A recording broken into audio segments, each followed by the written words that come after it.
UK visitors to Pornhub is down. Users are bouncing away. We've unfortunately seen on Pornhub a 77% drop. That is a massive number.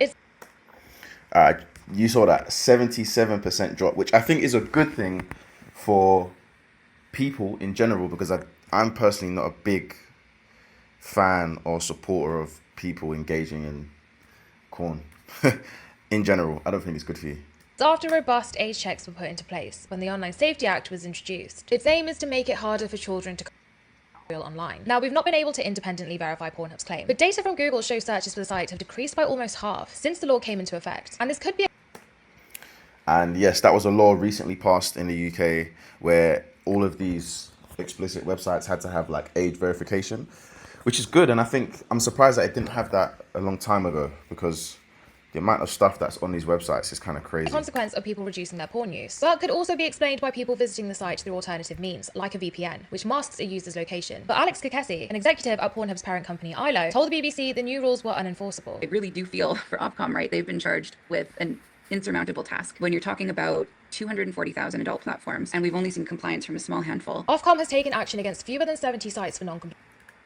Right, so that's interesting, and I didn't know this, but essentially there's loads of sites where it's not enforceable. So the main ones that everyone goes to, and all the other ones, I don't know, I don't want to get this video taken off YouTube. And I don't actually know what channels people go to. But obviously there's so many and Ofcom have to enforce all of this, which is just not practical.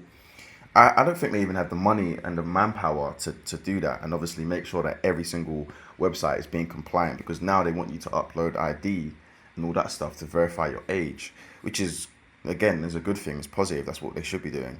But it's not actually possible for them to do it. Saying that it prioritizes sites to be investigated based on how risky they are and their number of users. But it insists their new rules are serving their main purpose, which is ending a situation where kids could easily stumble across porn without searching for it. And the UK government has defended the regulator. Instead, protecting children online was a top priority for ministers.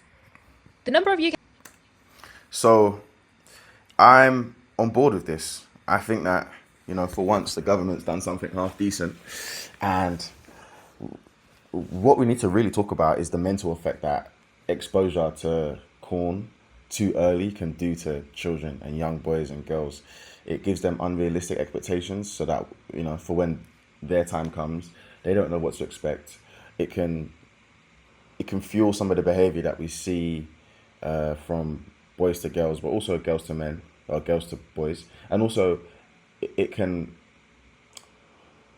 almost heightens expectation without helping them understand that this is not real and that most of us, or not us, I would hope most of you guys watching this are adults and realize that majority of it is fake. Majority of it is like performative. So it's a good thing that we don't have them just easily able to sit and watch that stuff. Because to be honest, if you're an adult, I don't think you should be watching it. Like, there is no benefit to watching it. It's not good for you. It's not healthy. And I feel sorry for a lot of people that sit there and they get addicted to it. There are a lot of people that have addictions. So them having this crackdown and putting the age verification thing is a positive, and it's something that I'm glad to see the numbers are dwindling. However, every man and their dog knows how to use a VPN, which is making me think that maybe it's probably not really working that well because I've got a VPN on this phone.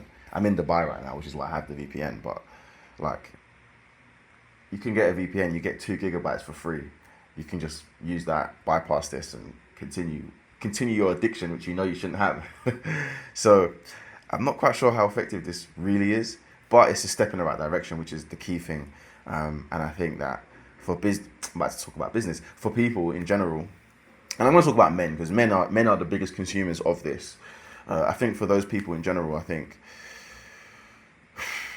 what needs to be done is actually, there needs to be more resources for people that are addicted to this type of stuff because there are people that have some serious addictions to this. I went on Reddit the other day, and sometimes Reddit can take you down a bit of a rabbit hole.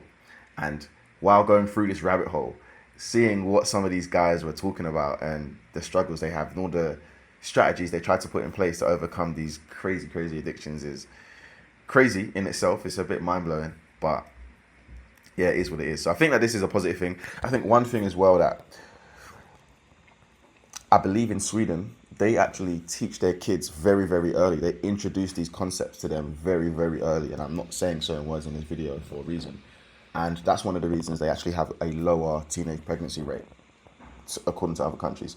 I haven't fact checked that, but that's something people would tell me when I was younger about. Like in Sweden, they introduced this from a young age. So they have a stronger concept and understanding of, what to expect, how it works, the birds and the bees, all that good stuff. So I think we need to probably do more to manage that. And in fact, I'm going to just do something real quick.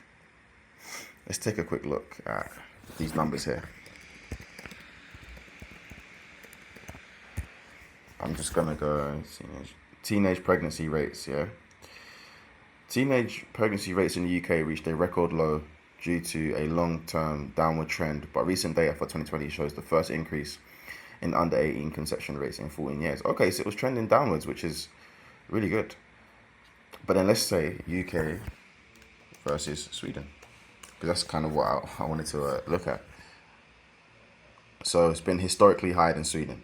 And it's interesting because I heard Sweden, yeah, and then look, sex education. Sweden provides early, comprehensive and non-judgmental sex and relationship education, while the UK historically has a more secretive approach. Yeah, and it's interesting because someone told me that years ago. They told me like 10 years ago, so I've always known this.